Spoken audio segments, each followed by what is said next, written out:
Hey, good evening, everybody. Boy, this is my favorite time of the day. You get to get your pajamas on, your teeth all brushed, and you get to listen to Christmas stories. What a wonderful time. So get cozy and listen to the story for tonight. Tonight, I'm going to read The Berenstain Bears Meet Santa Bear. Berenstain Bears are a favorite in our family.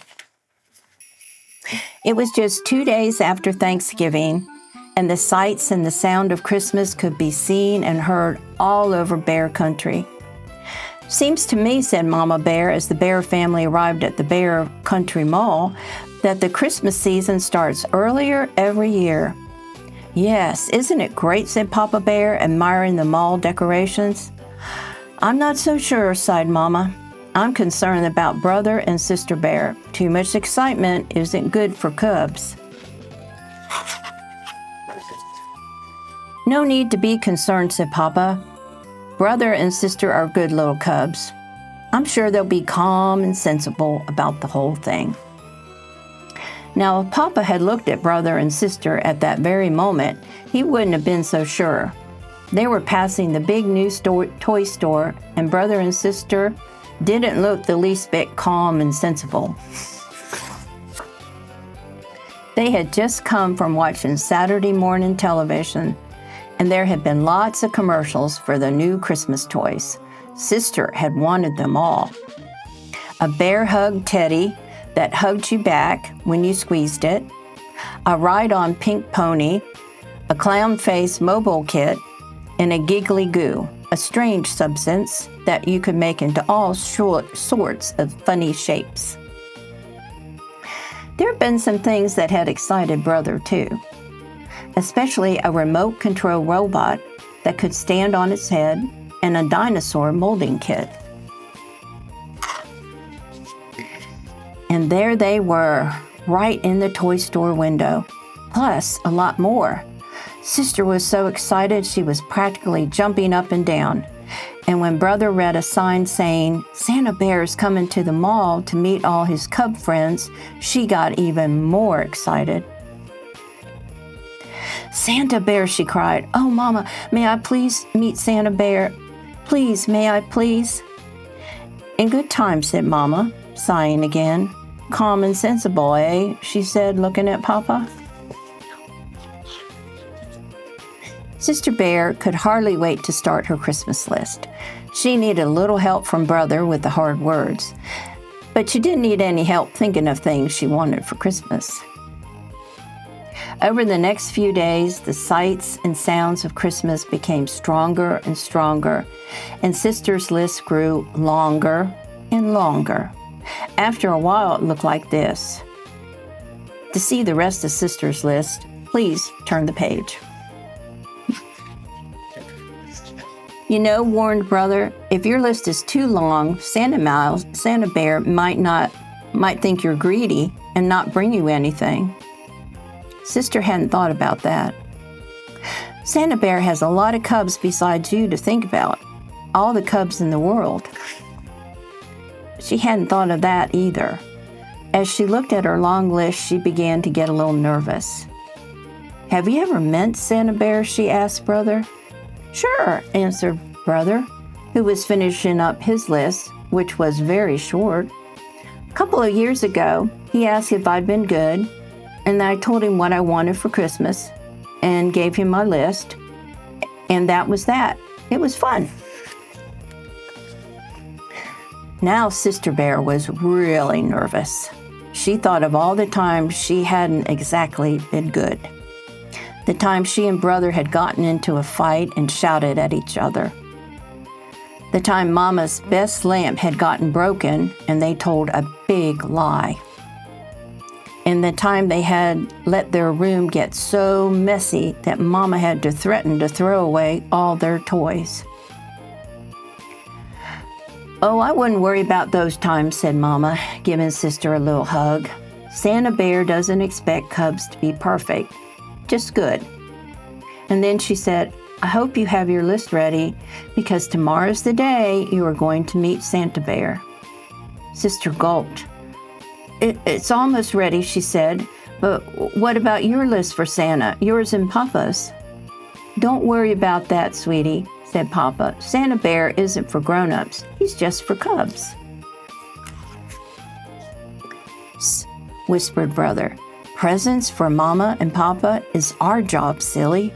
Come on, see how much you've got in your piggy bank." Sister had just enough. Brother had just enough and a little extra. That evening, Sister made a new list. It looked a lot like Brother's. When they got to Santa Bear's little house in the mall the next day, there was a line. While Sister waited, she began to think about Santa and what a hard job he had. She wondered how he took care of all those cubs. She wondered where he got all those presents. She wondered, then, before she could wonder another wonder, it was her turn and she was up on Santa Bear's lap. "It's very nice to meet you," he said in a deep, jolly voice. "Now tell me, dear, have you been good this year?" Well," said Sister, taking a deep breath, "I haven't been perfect, but I have been good." Then she told him what she wanted for Christmas and gave him her list. Santa gave Sister and every other cub a souvenir coloring book. The cover showed him and his 8 shiny reindeer flying through the starry night. Sister's mind was so filled with thoughts about Santa that she almost forgot about the special shopping she had to do. But Brother remembered. They found just the right presents for Mama and Papa. Sister chose a fine new fur brush for Papa and a lovely new pincushion for Mama. Brother bought Mama a box of her favorite breakfast tea, and for Papa, a handy pocket calculator. "Look," said Sister as they were leaving the mall, "another Santa." She was right there ringing the bell, a rather skinny Santa with a scraggly beard. Beside him was a big iron pot that said, "Help the Needy." "That's one of Santa's many helpers," explained Papa.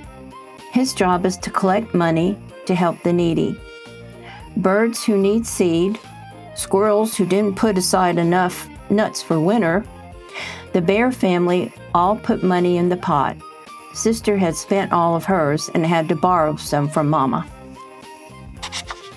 Finally, the days and the week of preparation and waiting were over, and it was Christmas Eve. "You know something, Papa?" said Sister as she helped hang the last holly wreath. "I've been thinking a lot about Santa Bear and what a hard job he has. How can he visit every cub in the world in just a single night? Where does he get all those gifts? And besides, how can reindeer fly? And how can the sleigh land if it doesn't snow? And how can Santa come down our skinny little chimney?" Papa took a deep breath and then looked up at the starry sky. "I guess the answer, my dear, is that Christmas is such a special time that very special, almost magical things can happen. And the most magical thing of all is Santa Bear.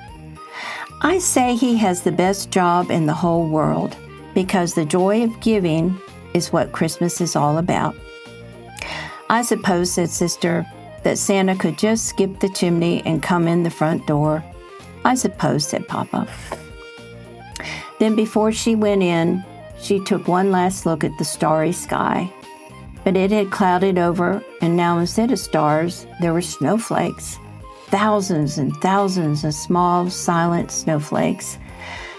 Well, she thought, at least that will help with the sleigh.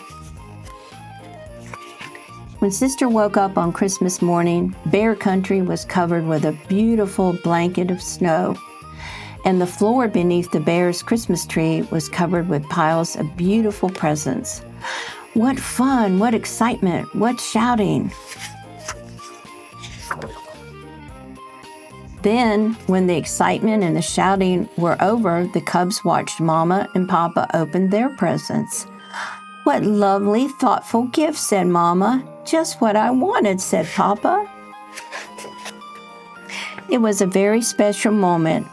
Sister knew right then and there that Papa was right. Santa Bear did have the best job in the whole world, because the joy of giving was what Christmas is all about. The end. Hope you enjoyed the story, boys and girls. Good night. Sweet dreams.